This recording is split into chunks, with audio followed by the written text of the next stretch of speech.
بسم اللہ الرحمن الرحیم نحمده ونصلی علی رسولہ الکریم اما بعد قال النبی صلی اللہ علیہ وسلم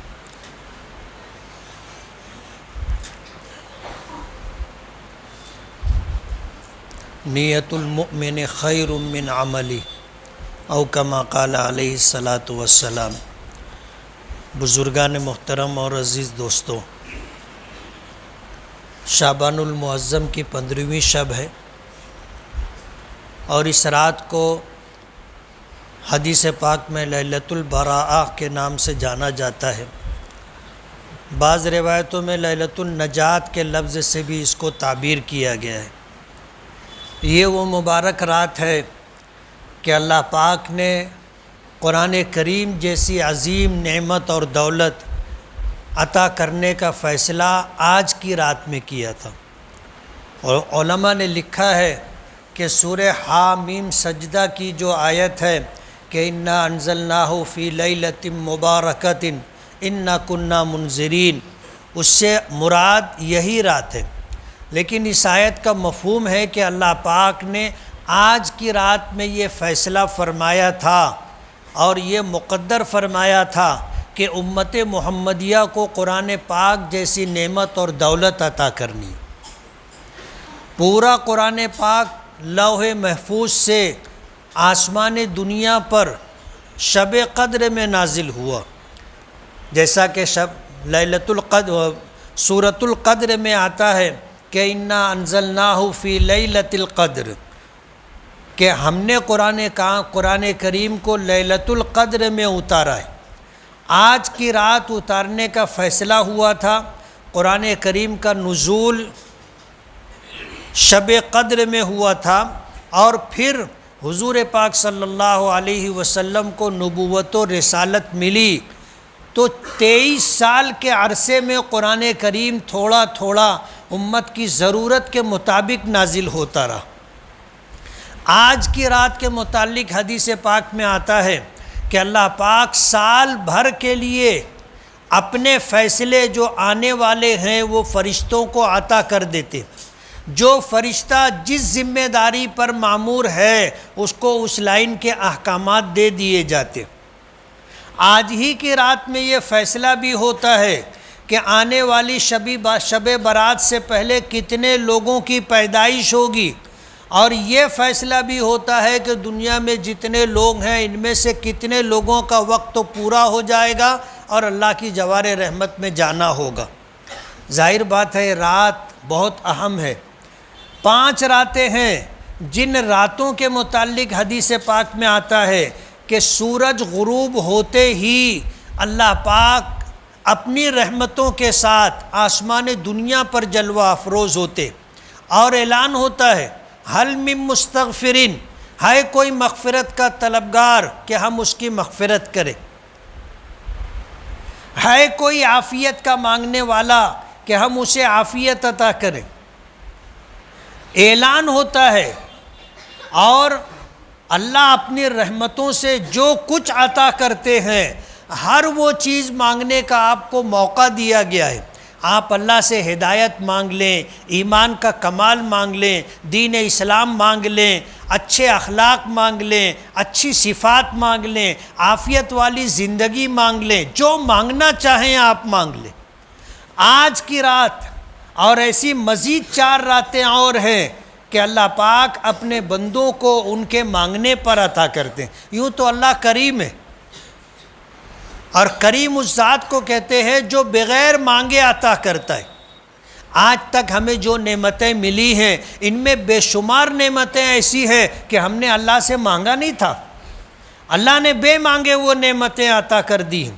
اللہ پاک کے ہم شکر گزار ہیں، بے پناہ شکر گزار ہیں کہ اللہ نے اپنے کریم ہونے کی وجہ سے بے شمار نعمتیں ہمیں عطا کی ہیں۔ قرآن پاک میں اللہ پاک کا ارشاد ہے وَإِن تَعُدُّوا نِعْمَةَ اللَّهِ لَا تُحْصُوهَا، اگر تم اللہ کی نعمتوں کو شمار کرنا چاہو تو شمار نہیں کر سکتے۔ کتنی چیزیں ہیں، کتنی نعمتیں ہیں کہ ہمیں اس کا نعمت ہونے کا احساس بھی نہیں۔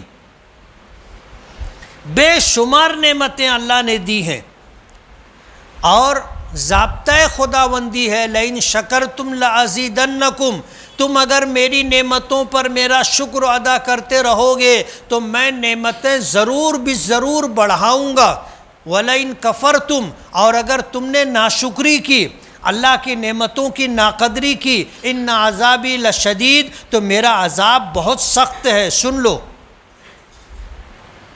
اللہ نے ہمیں مسلمان بنایا، ایمان کی دولت دی، قرآن کریم جیسی نعمت دی، اپنے محبوب آخری نبی کا امتی بنایا، اور ہمیں اللہ پاک نے نیکیوں کے بے شمار مواقع دیے جو پچھلی امتوں کے لیے نہیں تھے۔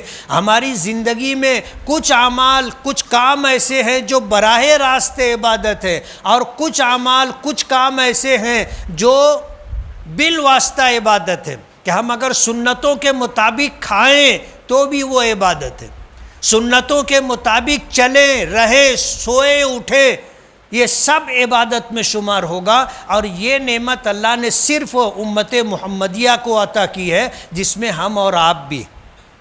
آج کی رات قدر کی رات ہے، پتہ نہیں آنے والی شب برات ہمیں ملے نہ ملے۔ یہاں سے رمضان المبارک میں 15 دن باقی ہے، پتہ نہیں ہم میں سے کتنے لوگوں کا وقت پورا ہو چکا ہوگا، معلوم نہیں۔ رمضان المبارک کے آنے سے پہلے بہت لوگ چلے جائیں گے، انہیں رمضان نہیں ملے گا۔ نبی کریم صلی اللہ علیہ وسلم رمضان کے اہتمام کی دعا کیا کرتے تھے، اے اللہ رجب اور شعبان میں برکت عطا فرما اور ہمیں رمضان المبارک تک پہنچا دے۔ ایک رمضان کا مل جانا، آپ یقین کریے اللہ پاک کی بہت بڑی نعمت ہے۔ ایک شب قدر کا مل جانا 83 سال 4 ماہ سے زیادہ زمانہ عبادت میں گزارنے کے برابر ہے، اور اللہ نے یہ مواقع ہمیں دیے ہیں، اس لیے رات کے اوقات کو ضائع نہ کریں۔ قبرستان جانا سنت ہے، لیکن ہر سال جانا سنت نہیں ہے۔ نبی کریم صلی اللہ علیہ وسلم سے اپنی زندگی میں ایک مرتبہ قبرستان جانا ثابت ہے، اور وہ بھی آپ خاموشی سے گئے تھے، اعلان کر کے نہیں گئے تھے۔ حضرت عائشہ رضی اللہ تعالی عنہا فرماتی ہیں کہ باری میری تھی، میں نے رات کو جب آنکھ کھلی تو اپنے آقا کو بستر پر نہیں پایا، تو دل میں خیال آیا کہ کہیں کسی دوسری زوجہ کے پاس تو تشریف نہیں لے گئے۔ تو میں اٹھی، میں نے حجرے کے باہر دیکھا، چاندنی مکمل تھی، اور نبی کریم صلی اللہ علیہ وسلم مدینے کے مشہور قبرستان جنت البقیع کی طرف جا رہے تھے۔ تو میں بھی تھوڑا فاصلہ رکھ کر آپ کے پیچھے پیچھے چلی کہ کہاں جا رہے ہیں، تو دیکھا کہ آپ قبرستان کے اندر تشریف لے گئے، اور آپ نے اس قبرستان میں مدفون لوگوں کے لیے آپ نے دعا کی، اور دیر تک دعا کرتے رہے۔ اور اس کے بعد جب مجھے محسوس ہوا کہ اب میرے آقا واپس ہوں گے، تو میں جلدی سے واپس آ کر اپنے بستر پر لیٹ گئی، لیکن تیزی کے ساتھ واپسی میں چلنے کی وجہ سے سانس پھول رہی تھی، تیز تیز چل رہی تھی۔ حضور جب تشریف لائے تو میری سانسوں کے چلنے سے حضور نے محسوس فرمایا کہ میں بھی باہر سے چل کر کے آئی ہوں۔ تو فرمانے لگے کہ اللہ کی بندی، کیا تم یہ گمان کرتی ہو کہ اللہ کا رسول تمہارے ساتھ خیانت کرے گا؟ کبھی بھی نہیں۔ تو حضور خاموشی سے قبرستان گئے تھے، اور آپ نے ایسا نہیں فرمایا کہ ہر سال قبرستان جانا چاہیے، نہیں، لیکن قبرستان عبرت کی جگہ ہے، قبرستان جانا چاہیے۔ اوقات کے تعین جیسے شب برات میں ہی جانا چاہیے ایسا نہیں ہے، قبرستان جانا چاہیے۔ حضور نے فرمایا کنت نہیتکم عن زیارت القبور الا فزوروها، کہ میں نے تمہیں قبروں پر جانے سے منع کیا تھا، لیکن اب تم قبرستان جایا کرو۔